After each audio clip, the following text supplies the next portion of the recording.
Hello friends, welcome to Shakti's Knowledge Hub. Myself Dr. Shakti Suganya. In the previous discussion, we had a discussion about the scientific principles of management designed by F.W. Taylor. And in our today's discussion, we are going to discuss about the principles of modern management.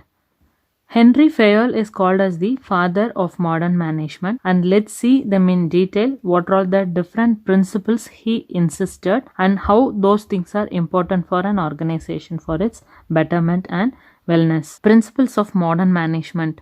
The father of modern management is Mr. Henry Fayol, and according to him, there are 14 major principles of management which every manager has to practice for the success of the organization. This is the period of Henry Fayol. How F.W. Taylor is called as the father of scientific management, just in the same way, Henry Fayol is called as the father of modern management. He insisted 14 major principles of management to be mandatorily followed by every manager and should bring them into practice for the success of the organization. So the first principle of modern management is division of work. Whole work is divided into small tasks, specializations, skills to increase the productivity. Every individual will be specialized or will be qualified in one particular task or may be experienced in one particular work. So instead of making the entire work by every people, it is easy and better to have a division of each and every task into small part or the small task. So definitely that will help to increase the productivity.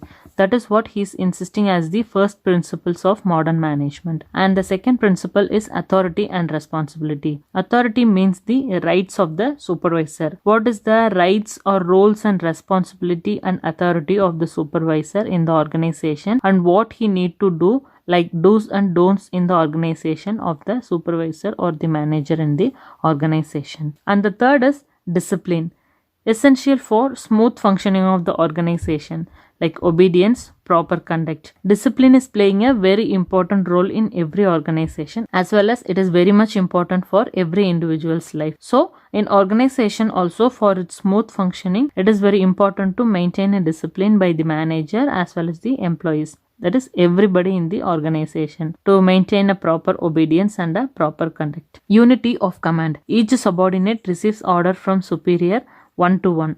If more than one superior, chances for conflict and confusion. Here are two examples. The first is one superior and under him one subordinate. The unity of command. If the communication is passing from one person to another person, definitely it will be easy for both, that is the superior as well as the subordinate, to complete their task easily, and that will avoid confusion and conflict.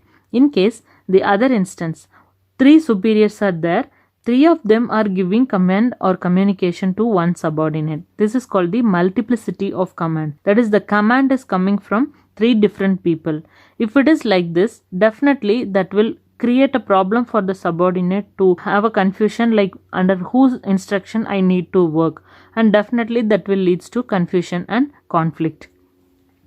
And the fifth principle is unity of direction. All related activity should be put under one group. There should be one plan of action for them and they should be under the control of one manager. So the direction is also to be from one person. That is what the another principle. The command also should be one as well as the direction also should be from one person. So all the activities should be put into group and they have to work accordingly. And everything will be under one manager's control, and that only will help the organization and also the employee to work in an effective and efficient manner. Otherwise, the thing will create more confusion. For your understanding, there are pictorial representation and the differences between unity of command and unity of direction. In a previous example, we have discussed about the unity of command. That is from one superior to one subordinate as well as three superior to one subordinate. So in this aspect, we have seen the differences about the unity of command and multiplicity of command, and here is about the unity of direction. That is, in what direction or in what flow the communication or the command is passing from the superior to the subordinate. The presence of unity of direction. if all the flow or all the communication is in the one way or in the one flow, this is called the proper unity of direction. So here there is a proper presence. And in case there is a confusion or there is a mismatch between the flow of communication, like you can refer this through these arrows. Here everything is same and everything is going towards one direction. So this is what the proper presence of unity of direction. And in case if you are taking here, there is a differences in the direction. So this implies that there is a lack of unity of direction. The direction or the flow is not proper. If it is like this, definitely there will be a chances of conflict and confusion. And here is the points which is highlighting you understand the differences between unity of command and unity of direction. Let's see them in detail. The first is the meaning. Unity of command means that a subordinate should receive order and instruction from one boss only. That is, from only one person the subordinate is receiving the instruction. That person is the manager or superior or the senior person to the employee or the subordinate. Unity of direction, it advocates one head and one plan for a group of activities having the same objective. The activity should be directed towards the common goal. So here, not for one-to-one, there may be a group of people. So each and every group is working to achieve one common goal. But the thing is, they are working as a group. So one head, one plan, and for the group of activity. So they are doing their work in the group basis. For them, the communication or the command is receiving from a person to that particular group. That is called the unity of direction. And the second is scope. This principle is related to functioning of personnel. And this principle is related to the functioning of a department or the organization as a whole. So here it is insisting only for one individual, that is 1-to-1, and here it is insisting for the whole department or the entire organization itself. So the picture itself will prove or will help you to understand. The unity of command is for 1-to-1 and the unity of direction is for multiple number of people, but the unity of direction is for a group of people, but all are working to achieve one common goal, but from one superior. So that is called the unity of direction. The purpose of unity of command, that is the main purpose of unity of command, is to avoid confusion and fix up the responsibility of the employee. So obviously the command is from 1-to-1. That will help the person to fix up what to do, and that will help to avoid the confusion. And the purpose of unity of direction is to direct the efforts of employees of one department in achieving the main objective of that department. We know there are different departments in the organization like marketing, HR, finance, and so many other things. So each and every department, they will have a manager, and under one department there will be number of persons working. So this is the purpose of unity of direction. It directs the effort of employees of one department in achieving the main objective. So example, if it is marketing department, there may be a number of people. So all these people is working to achieve one common goal. So that is what the purpose of giving the unity of direction. The fourth basis about the result. Systematic working and improved efficiency by removing confusion and chaotic conditions. So here we can avoid confusions and conflict among the superior and the subordinate. And in case of the unity of direction, coordination within the particular department and overall by preventing overlapping of various activity. Even though there are number of people under that one group, all are working to achieve the common objective. So there is a coordination in that particular department or a group or for the whole organization. This is what the result of having the unity of direction. And let's continue with the remaining principles of management. Sixth principle, subordination of individual interest to mutual interest. The management must put aside the personal consideration and put company objective firstly. Therefore, the interest of goals of the organization must prevail over the personal interest of individuals. Every will have a personal or an individual interest towards their own idea or something. If you're coming inside the organization, it is very much important to have a consciousness about one thing by the subordinate is the interest. So instead of working or focusing towards your individual interest, it is very much important to focus on the mutual interest. That is, have to understand, that is the employee should understand what for we are inside the organization.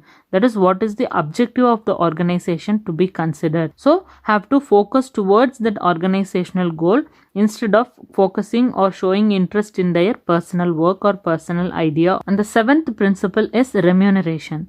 That is the payment. Remuneration is very much important for every worker. So that is the reason everybody is working in the organization. So the concern, that is the organization, should be very conscious in case of remuneration as the important principles of management. Workers must be paid sufficiently, as this is the chief motivation of employees and it greatly influences the productivity. Remuneration payable should be fair, reasonable and rewarding of effort. As we discussed, remuneration is playing a very important role. Everybody is working for that. So the organization should make a proper payment, that is the sufficient payment, to have a good motivation to their employees, and that will definitely help to increase their productivity, because once the payment is proper, that is their wages or salary, the remuneration in any form is properly given by the organization, the employee will put their complete effort in the work. So that will help to increase the productivity. And also they have to treat them in a fair manner, like reasonably as well as rewarding of effort. As much they are putting their effort, that much the individual or the employee should be remunerated. Eighth principle is degree of centralization. The amount of power with central management depends on company size. Centralization implies the concentration of decision making or authority at the top management. And this terminology is very much important to be clear, like two important terms, one is centralization and the other one is decentralization. So centralization in the sense every power, control or authority is under one hand, that is the top level management people. Decentralization means that is the opposition, that is segregating the power or authority of every people. So here we are talking about the degree of centralization, how long or how much amount of power is vested with the central management, and that is depending upon the company size. The centralization implies the concentration of decision-making authority at the top management. So here the decision-making power or authority is in the hand of top management. And the next principle is about the line of authority or scalar chain. This refers to the chain of superiors ranging from top management to the lowest rank. So here is the pictorial representation. From under the top level management, there are some people. Under them, there is the subcategory of people. So they are the immediate superior for this category of people, and the first person will be the superior for the next level people. So this is what about the line of authority, that is also called as the scalar chain. The connectivity of the people, those who are working or engaging in the organization, starting from top management to the lower rank. The principle suggests that there should be a clear line of authority from top management to bottom, linking all the managers at all levels. So this line of authority, this departmentization of this structure should be properly designed in the initial itself. Then only every individual will come to know who is working under which person and what is role and rights or responsibility of each and every person. That is their do's and don'ts, their rights, each and everything will be clearly understandable by the person only through the proper line of authority. That is the proper structuring of the flow of authority, starting from the top to the middle level and as well as to the last, that is the end level of people. 10th principles, order. Social order ensures the fluid operation of company through authoritative procedure. Material order ensures safety and efficiency in the workplace. Order should be acceptable and under the rules of the company. So orders in the sense, sometimes we can consider in the rules and regulation point of view as well as the order intake of the organization. There is a talk about the social order, which ensures the fluid operation of the company through authoritative procedure. They have to follow certain procedures which is mandatorily to be followed by everyone in the organization. So this is about the social order. And material order in the sense, the safety and efficiency in the workplace. So what is the requirement of material in the organization, and also they have to be considered about the safety and efficiency of the workplace. So that order should be acceptable and under the rules of the company, and that is on the basis of the rules. There may be some fixed rules for each and every company or organization, so they have to follow the rules. And the next principle is about equity. Employee must be treated kindly and justice must be enacted to ensure a just workplace. Managers should be fair and impartial when dealing with the employees, giving equal attention towards the employees. So there should be a proper adjustment and there should be a proper equality with each and every people. Instead of being judgmental, there should be some equality, or to be very justice in every situation. They have to treat every people in a equal basis and also in a kind manner. There should not be any partial treatment or improper behavior between one person to another person. This is completely unavoidable and which is illegal and unethical one. So the main principle is equity. Organization should follow the equity as the important principles of management. Next principle is stability of tenure of personnel. It is the principle stating that in order for an organization to run smoothly, personnel, that is the person, those who are working in the organization. We have already discussed about these differences between the two terms, that is the personnel and the personnel. So the personnel means the person, those who are working in the organization, especially the managerial personnel, must not frequently enter and exit the organization. The continuation of work of one person for a long period of time. Imagine you are entering as a manager in one organization, means you should not quit from that organization immediately. So have to work at the maximum long time. Then only you will also get some benefits like experience, your exposure, your knowledge in that particular task, or maybe promotion, salary, everything. So organization will also get benefit if there is a continuity or stability of a person for a long period of time. If it is like frequent changes or moving like entry or exit of the person, definitely that will cause high expenses for the organization. So the stability of tenure of personnel is a very important principles to be followed in every organization. And the next is about the initiative. Using the initiative of employee can add strength and new ideas to the organization. Initiative on the part of employees is a source of strength for organization because it provides new and better ideas. Employees are likely to take greater interest in the functioning of the organization. That is the initiation, the volunteership taken by the employees in the organization. Like how we have discussed about the previous thing, that is the organization should give an opportunity for the employee to take decision or to take part in any of the important managerial works. Just like that, the employee as an individual, the employee also should take an initiative step or the representative step to give or come up with new ideas. That is one of the strength for the organization. So this is like new and a better ideas, because in management there will be few number of people. In case if the same point is brought into the workers point of view, there are so many number of workers, like hundreds and hundreds of workers. If there is 100 employees, each and everyone is giving their own idea, means we will get more than 100 ideas. So we can pick the best out of that. So that is what the initiative, that is the benefits of initiation taken by the employees. And the last principle is esprit de corps, that is the team spirit. This refers to the need of managers to ensure and develop morale in the workplace, individually and communally. The team spirit helps develop an atmosphere of mutual trust and understanding. Team spirit helps to finish the task on time. Team, that is number of person who is working under one team or one particular group to achieve a common goal. So it is very much important to have a proper understanding and cooperation with each and every individual within that particular team or group. And also they should have a spirit. They should have some positive attitude or positive thought or focus towards something. If a people under that particular team or group is working like that, definitely that will helps to understand for what they are working or what is the common goal, and that helps to achieve the goal in very quick basis. That is the task on time. They can able to finish their work in the specific time period. That is called the team spirit. So that is the benefit of team spirit. Okay friends, with this we are coming to end of today's discussion, and let's see the other topic in the next video.